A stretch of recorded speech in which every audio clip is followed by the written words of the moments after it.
A very sweet good morning all of you. How are you? I hope you all are fine. Students, today we are going to start chemical properties of group number 16. ठीक है, कुछ chemical properties तो हमने discuss कर ली थी इसकी. ठीक है, आज हम इसकी डिस्कस करेंगे reactivity towards oxygen.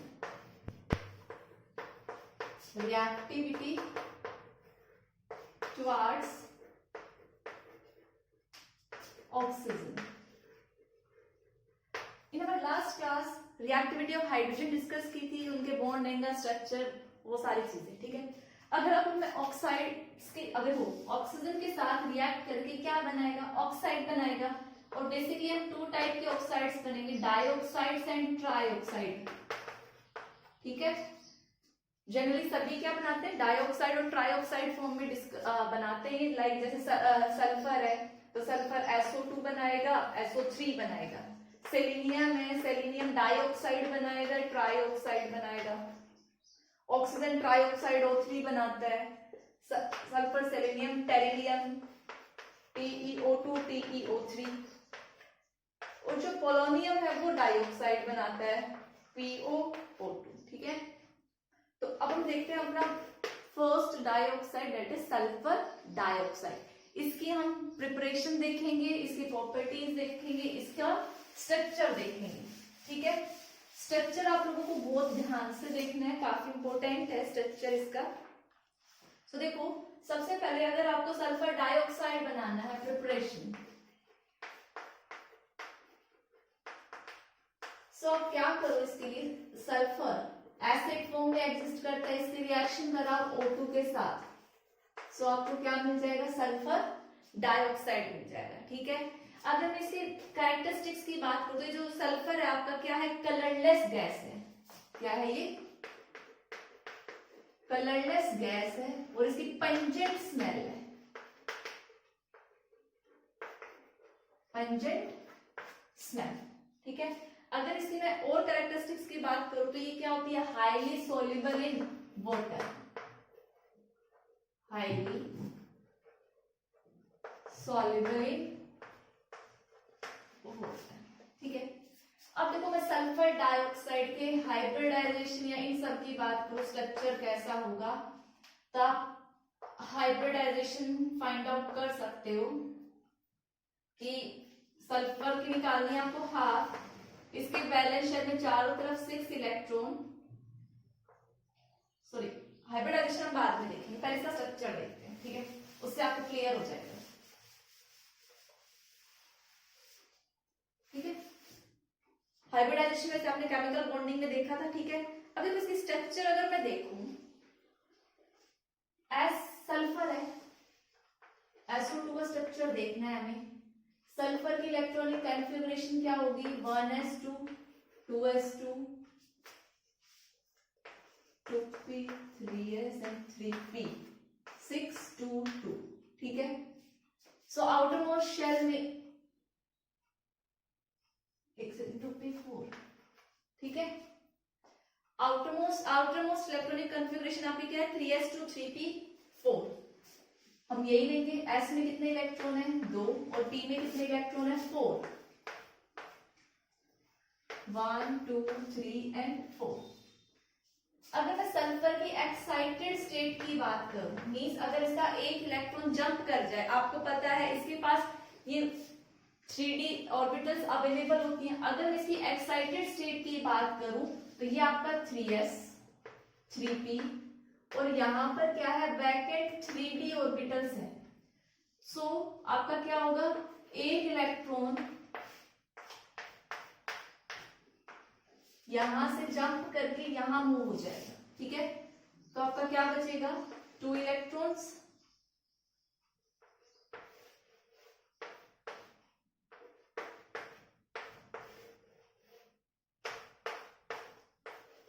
एक इलेक्ट्रॉन यहां पे. ठीक है, ये इसकी हो गई एक्साइटेड स्टेट.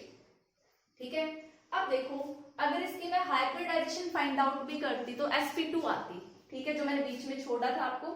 ठीक है, आप स्ट्रक्चर से भी देख सकते हो, जब ये आपके पास सल्फर है और आप हाइब्रिडाइजेशन फाइंड आउट करोगे तो इसके वैलेंस शेल में 6 इलेक्ट्रॉन, और कोई भी मोनोवैलेंट स्पीशीज अटैच नहीं है, ऑक्सीजन डाइवैलेंट है तो 0, ना कोई एनाइन ना कोई कैटायन, 6/2 3 आया, 3 होता है तो आपकी sp2 होती है, ठीक है। सो अब क्या होगा कि ये S सल्फर जो है ये S और ये 2 P इसके कौन से हाइब्रिडाइजेशन में चले जाएंगे, sp2 हाइब्रिडाइजेशन में चले जाएंगे, ठीक है। और भाई sp2 हाइब्रिडाइजेशन में चले गए तो 3 sp2 ऑर्बिटल्स बन गए, ठीक है। अब ऑक्सीजन आएगा, ऑक्सीजन की वैलेंस शेल में कितना क्या आएगा, 2s2 2p4, इसकी s ऑर्बिटल तो फुल्ली फिल्ड है, और आपके p में कितने इलेक्ट्रॉन है, 1 2 3 और ये 4, इसके पास 2 p खाली है। भाई आपके कितने ऑक्सीजन आने हैं, 2 ऑक्सीजन आने, तो एक ऑक्सीजन आया और यहाँ पे क्या बनाएगा, सिग्मा बॉन्ड बनाएगा, किसके बीच में, भाई ये तो sp2 ऑर्बिटल बन गई, यहाँ पे बनेगा sp2 और इसके p ऑर्बिटल्स के बीच में सिग्मा बॉन्ड। फिर दूसरा ऑक्सीजन आएगा, ऐसा ही एक और ऑक्सीजन भी है, ठीक है, वो क्या बनाएगा, वो भी सेम बनाएगा, sp2p सिग्मा बॉन्ड बनाएगा, हेड टू हेड ओवरलैप होगा, सॉरी ये वाला यहां से ये, ठीक है। अब बच गई ये 2 चीजें, एक ये इलेक्ट्रॉन एक ये इलेक्ट्रॉन।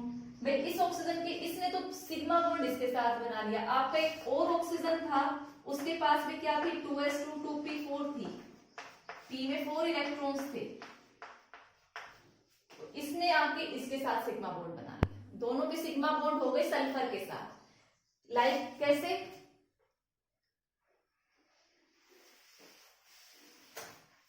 कि ये आपके सल्फर थे, इसके पास 3 ऑर्बिटल थी, sp2 sp2 sp2, ठीक है। एक sp2 ऑर्बिटल में तो इसके ऑक्सीजन आ गए, और एक ऑक्सीजन ने इसके साथ क्या बना लिया, 2 ऑक्सीजन ने सिग्मा बॉन्ड बना लिया, जो कि मैंने ये रिप्रेजेंट किया। लेकिन अभी भी सल्फर के पास एक इलेक्ट्रॉन पेयर और है जिनमें इलेक्ट्रॉन्स हैं, और एक ऑक्सीजन और p ऑर्बिटल है जिनमें इलेक्ट्रॉन्स हैं। ये दोनों, ये वाला इसके साथ और ये वाला इसके साथ क्या बनाएगा, पाई बॉन्ड बनाएगा, ठीक है। सो यहाँ पे जो पाई बॉन्ड बनेगा, देखो भाई एक इलेक्ट्रॉन p में है, 3p में है, और एक इलेक्ट्रॉन 3d में, पहले आप समझ लो, कॉपी हम बाद में करेंगे।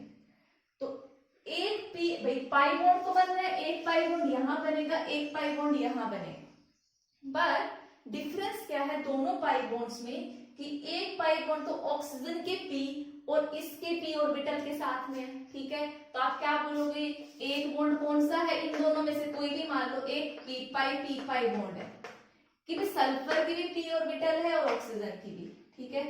अब एक p पाई बन गया तो दूसरा ऑक्सीजन बचा, बट एक इलेक्ट्रॉन कहाँ है, 3d में है, तो जब एक p पाई बन गया तो दूसरा कौन सा बनेगा, p पाई d पाई बॉन्ड बनेगा, कि भाई एक तो इसकी ऑक्सीजन की p ऑर्बिटल और एक सल्फर की d ऑर्बिटल्स के बीच में, ठीक है।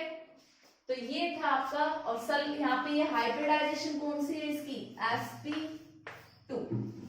आई होप इतनी बातें समझ में आई होगी, ठीक है। अब इसको हम थोड़ा क्लीन तरीके से मैं आपको लिखकर बताती हूँ कैसे अटैम्प्ट करना है।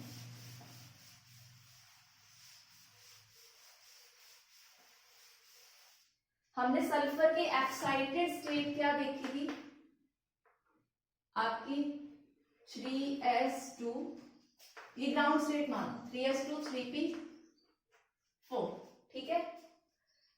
एक्साइटेड स्टेट की बात करूं तो s p और d, 1 2 3, ये वाला 4 यहां जंप कर गया, ठीक है। आप बोलोगे इसमें एक s और 2 p ऑर्बिटल क्या बनाते हैं, sp2 हाइब्रिड ऑर्बिटल बनाएंगे, ठीक है।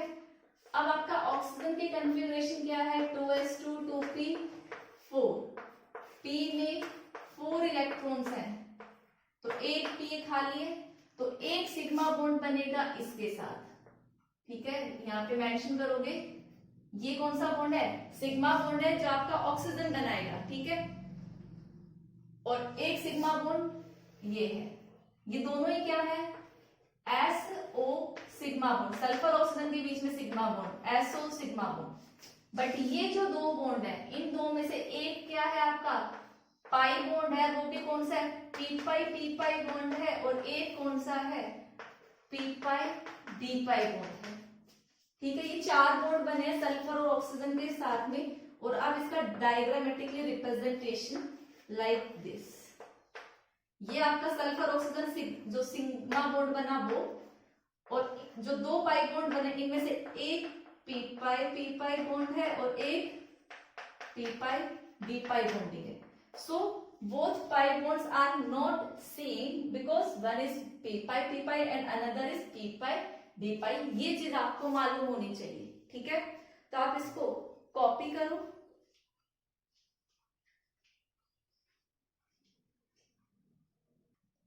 स्टूडेंट्स अब बात करें इसकी रिएक्शन की कि भाई आपका सल्फर डाइऑक्साइड अगर NH के साथ रिएक्ट करता है तो क्या बनेगा। This one is your sulphur dioxide, इसको आपने NaOH के साथ ट्रीट कराया तो क्या बनेगा Na2SO3 बनेगा। ठीक है, सबसे पहले।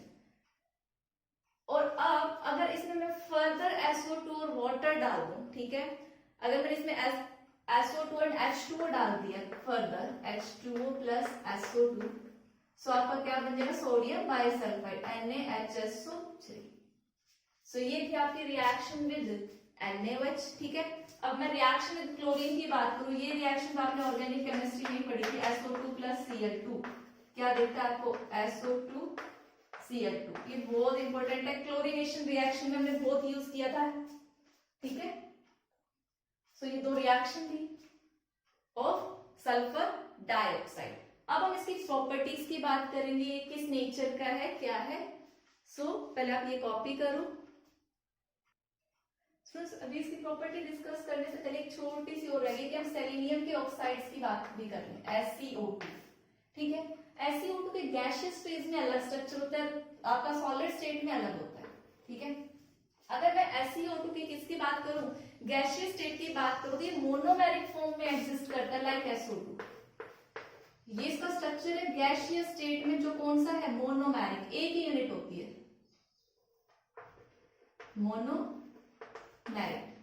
बट मैं इसके सॉलिड स्टेट की बात करूं तो इसका पॉलीमेरिक स्ट्रक्चर एग्जिस्ट करता है लाइक दिस Sp, फिर से करेक्टेड। ठीक है, ये ऐसे कंटिन्यू रहता है। ये आपका है सॉलिड SiO2 का, किस फॉर्म में पॉलीमेरिक फॉर्म में। ठीक है, इसका ज्यादा डिटेल हमें नहीं देखना है। अब हम बात करते हैं इसके एसिडिक एंड बेसिक कैरेक्टर्स की, किसकी डाइऑक्साइड्स की। इस ग्रुप के डाइऑक्साइड की हम एसिडिक एंड बेसिक कैरेक्टरिस्टिक्स देखेंगे। Acidic and basic character. अब देखो भाई सल्फर डाइऑक्साइड पड़ा, सेलेनियम डाइऑक्साइड, ये है आपके पास। ठीक है, अगर मैं सल्फर डाइऑक्साइड को वाटर में डिसॉल्व करती हूँ तो मुझे सल्फ्यूरस एसिड मिलता है H2SO3। अब भाई H2SO3 ये क्या सल्फ्यूरस एसिड। अगर मेरे को कोई एसिड मिल रहा है तो इट मींस वाटर में डिसॉल्व करने के साथ अगर कोई एसिड प्रोड्यूस करे तो उसका नेचर कैसा होगा एसिडिक। इट मींस ये जो SO2 है इसका नेचर कैसा है एसिडिक नेचर है। ठीक है, अब अगर मैं किसकी बात करूं सेलेनियम डाइऑक्साइड की बात करूं तो ये क्या देगा आपका सेम सेलेनियस एसिड देगा। इसको भी अगर मैं वाटर में डिसॉल्व करती हूं तो H2SeO3 सिलिनस एसिड, वो ऊपर वाला sulphurous acid, this is selenious acid. ठीक है, अब सिलिनस एसिड है तो ये भी वाटर में डिसॉल्व करके एसिड दे रहे, इसका नेचर भी कैसा होगा आपका एसिडिक कैरेक्टर होगा। और बेसिकली ये दोनों क्या होते हैं आपके एम्फोटेरिक होते हैं, वाटर में सॉल्युबल नहीं होते, एम्फोटेरिक इन नेचर। ठीक है, सो आप ऊपर से नीचे देख रहे हो, पहले आपके एसिडिक थे फिर एम्फोटेरिक होते जाते, आप बोल सकते हो on moving top to bottom क्या है एसिडिक स्ट्रेंथ क्या कर गई आपकी डिक्रीज कर गई। ये पूरा लिखना एसिडिक स्ट्रेंथ, नहीं आप कंफ्यूज हो जाओगे। तो ये था आपका एसिडिक कैरेक्टर। बात करें हम इसके रिड्यूसिंग कैरेक्टर की, ठीक है। अब देखो भाई रिडक्शन, अब सल्फर डाइऑक्साइड SO2, ठीक है। यहां पर मैं इसकी ऑक्सीडेशन स्टेट की बात करूं तो भाई +4 है, ऑक्सीजन की -2 है, और सल्फर की क्या है +4 है। सल्फर की अगर मैं मैक्सिमम ऑक्सीडेशन स्टेट की बात करूं तो सल्फर की जो होती है वो होती है +6 स्टेबल ऑक्सीडेशन स्टेट, ठीक है। ये +6 शो करता है, बट यहां पर इसकी कितनी है +4 है। तो अब बताओ जो सल्फर क्या चाहेगा, मैं किस में कन्वर्ट हूं, क्या करूं और क्या ना करूं, क्या ऑप्शन है इसके पास। तो आप 2 मिनट पहले सोचो, फिर मुझे आंसर करना कि क्या आंसर है। आई होप सभी ने सोच लिया होगा 2 मिनट रुक के। तो भाई सिंपल सा आंसर है, देखो मैंने सल्फर की क्या बोली +6 ऑक्सीडेशन स्टेट बोली, ये आपका ऑक्सीजन वाली फैमिली है। ऑक्सीजन मैंने लिखा नहीं क्योंकि ऑक्सीजन के साथ रिएक्शन है, सल्फर, सेलेनियम, कैरिलियम और पोलोनियम। मैं इसकी मैक्सिमम ऑक्सीडेशन स्टेट की बात करूं, देखो ये सबको पता है इनर्ट पेयर इफेक्ट की वजह से आपकी ऑक्सीडेशन स्टेट क्या करती है +2 नंबर से इंक्रीज करती है टॉप टू बॉटम, ठीक है। जब आप ऊपर से नीचे आते हो भाई इसको भी +6 शो करना चाहिए, इसको भी +6, बट ये कितनी शो करता है +4 शो करता है। ये इनकी स्टेबल ऑक्सीडेशन स्टेट है, ठीक है। तो यहाँ पे मैं सल्फर की बात करूं तो सल्फर की स्टेबल कितनी है +6 है, तो वो इजीली किसमें कन्वर्ट होना पसंद करेगा +4 से कहां जाना पसंद करेगा +6। इट मींस वो कौन सी रिएक्शन शो कर रहा है, वो ऑक्सीडेशन रिएक्शन शो कर रहा है। अब जो ऑक्सीडेशन शो करता है वो बहुत ही अच्छा क्या होता है रिड्यूसिंग एजेंट होता है। मींस आप बोल सकते हो सल्फर एक +4 oxidation state is better reducing agent. और आपको पता है जब डाउन द ग्रुप अगर +6 ऑक्सीडेशन स्टेट की स्टेबिलिटी डिक्रीज होगी तो आपका ऊपर से नीचे रिड्यूसिंग एजेंट का कैरेक्टर भी क्या करेगा डिक्रीज करेगा, ठीक है। तो आप बिल्कुल सिंपल वेज में आंसर कर सकते हो कि sulphur has stable oxidation state is +6 and we all know that जो +6 ऑक्सीडेशन स्टेट है decrease down the group, stability of +6 oxidation state decrease down the group, और लास्ट में +4 होती है due to inert pair effect, ठीक है। If sulphur का ये +6 ऑक्सीडेशन स्टेट है, यहाँ पर ये +4 है, तो it act as better reducing agent, ठीक है। और डाउन द ग्रुप जब +6 की स्टेबिलिटी घट रही है तो रिड्यूसिंग कैरेक्टर की स्टेबिलिटी भी क्या होगी डिक्रीज करेगी, ठीक है। और ये क्वेश्चन मान के चलो काफी इंपोर्टेंट है, पूछ लिया जाता है किसी न किसी ग्रुप का ऑक्सीडाइजिंग बिहेवियर या रिड्यूसिंग बिहेवियर का एक क्वेश्चन कंपल्सरी है आना, ठीक है। तो आप बहुत ध्यान से इसको खुद से लिखेंगे जैसे मैंने समझाया है वैसे।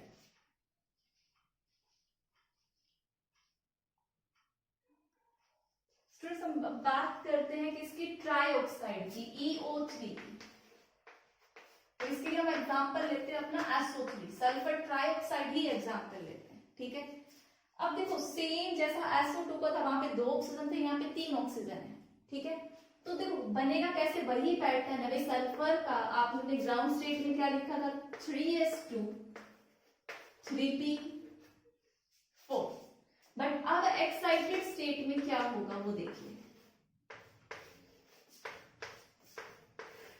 ये आपका 3s 3p और ये 3d, आपका ये देखो एक इलेक्ट्रॉन यहाँ ये भी जंप करके कहां चला जाएगा एक्साइटेड स्टेट में, यहाँ P4 था वो इलेक्ट्रॉन भी जंप करके कहां चला जाएगा एक्साइटेड स्टेट में, ठीक है।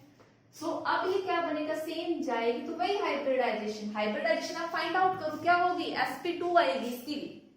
सो ये तीनों क्या बनाएंगे sp2, और अब यहाँ पे ऑक्सीजन क्या है भाई 3 ऑक्सीजन है, तीनों ऑक्सीजन की एक एक p ऑर्बिटल आएगी और यहाँ पे क्या बनेंगे 3 SO सिग्मा बॉन्ड बनेंगे। ये कौन सी हाइब्रिडाइजेशन में गया है sp2 में। सो देखो क्या बना भाई ये सल्फर 3 ऑक्सीजन के साथ एक एक सिग्मा बॉन्ड बन गया, ऐसा ही नजर आएगा 3 चीजें स्पेस में इसी तरीके से अरेंज होती है, तो ये 3 सिग्मा बॉन्ड बन गए। लेकिन ऑक्सीजन के पास में देखो 2p है, P4 ही होता है, 2p ऑर्बिटल खाली थी, एक p ऑर्बिटल में तो सिग्मा बॉन्ड बना लिया। अब 3 ऑक्सीजन के पास एक एक इलेक्ट्रॉन खाली और 3 ही जगह इसके पास खाली है, तो यहाँ पे एक क्या बनेगा भाई, अब सिग्मा बॉन्ड बन चुका है, तो अब क्या बनेगा, ये सिग्मा सिग्मा एंड सिग्मा। अब किसकी कंडीशन आएगी, पाई बॉन्ड की। सो यहाँ पे क्या बनेगा, एक ऑक्सीजन का पी आया और इसका भी कौन सा है पी, तो ये कौन सा बना पी पाई बॉन्ड। बट अब जो दूसरा ऑक्सीजन आएगा वो इसी के साथ ऑप्शन है, सो दूसरा ऑक्सीजन आएगा तो यहाँ कौन सा बॉन्ड बनेगा, पी पाई डी पाई बॉन्ड। अब एक और ऑक्सीजन है, 3 ऑक्सीजन है, वो भी क्या बनेगा, P pi D pi bond. It means ये तीनों पाई बॉन्ड बनाएंगे, बट तीनों पाई बॉन्ड की ओवरलैपिंग सेम नहीं होगी। इनमें से एक क्या होगा, वो कोई भी हो सकता है, एक पी पाई बॉन्ड होगा, एक पी पाई डी पाई बॉन्ड होगा और एक पी पाई डी पाई। ठीक है, तो ये था आपका सल्फर ट्राइऑक्साइड। तो आप इसकी रेजोनेटिंग स्ट्रक्चर्स ड्रॉ कर सकते हो, कैसे देखते हैं अभी। देखो स्ट्रक्चर कॉम्प्लिकेटेड नहीं है, एक बार आप कंसेप्ट समझ लो फिर सब कुछ इजी है।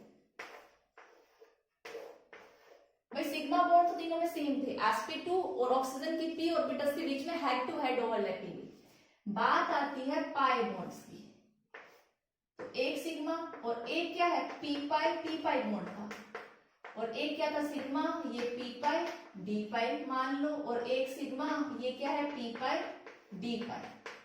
दूसरी रेजोनेटिंग स्ट्रक्चर क्या हो सकती है, भाई कोई जरूरी थोड़ी ना कि इसी ने p पाई बॉन्ड बनाया, क्या पता ऊपर वाले ऑक्सीजन ने बनाया हो। सो आप नेक्स्ट क्या लिख सकते हैं, ये ऑक्सीजन ऑक्सीजन एंड ऑक्सीजन। इस बार पी पाई इसको दे दो, बाकी ये सिग्मा ये क्या हो जाएगा, पी पाई डी पाई बॉन्ड, और ये सिग्मा पी पाई डी पाई बॉन्ड। अब कोई जरूरी है इसने क्या गुना किया था, ये भी तो बना सकता था। ठीक है, तो नेक्स्ट हम इसके साथ दिखा देंगे कि पी पाई बॉन्डिंग इसके साथ बनी होगी, तो ये पी पाई डी पाई और एक सिग्मा बॉन्ड और पी पाई डी पाई, ये सिग्मा, तो ये कौन सा ले लो, पी पाई बॉन्ड। ठीक है, इनका रिजल्टेंट स्ट्रक्चर में बनाऊं तो भाई सल्फर, ये सिग्मा बॉन्ड, और ये आप डीलोकलाइजेशन दिखा सकते हो रेजोनेटिंग स्ट्रक्चर, अगर सभी में ऐसे डबल बॉन्ड करेक्टर है। ठीक है, तो ये था हमारा सिंपल सा डायग्राम SO3 का, तो आप इसको कॉपी कर सकते हो। अगर मैं SO3 के सॉलिड स्टेट की बात करूं, सॉलिड स्टेट में तो आप बोल सकते हो साइक्लिक ट्राइमर, सॉलिड स्टेट में SO3 साइक्लिक ट्राइमर की फॉर्म में एग्जिस्ट करता है। साइक्लिक ट्राइमर, वो आपके सिलेबस में इतना नहीं है तो मैंने डिस्कस नहीं किया। ठीक है, साइक्लिक ट्राइमर बोल दो या लीनियर पॉलीमर में भी बोल सकते हो, लीनियर पॉलीमर।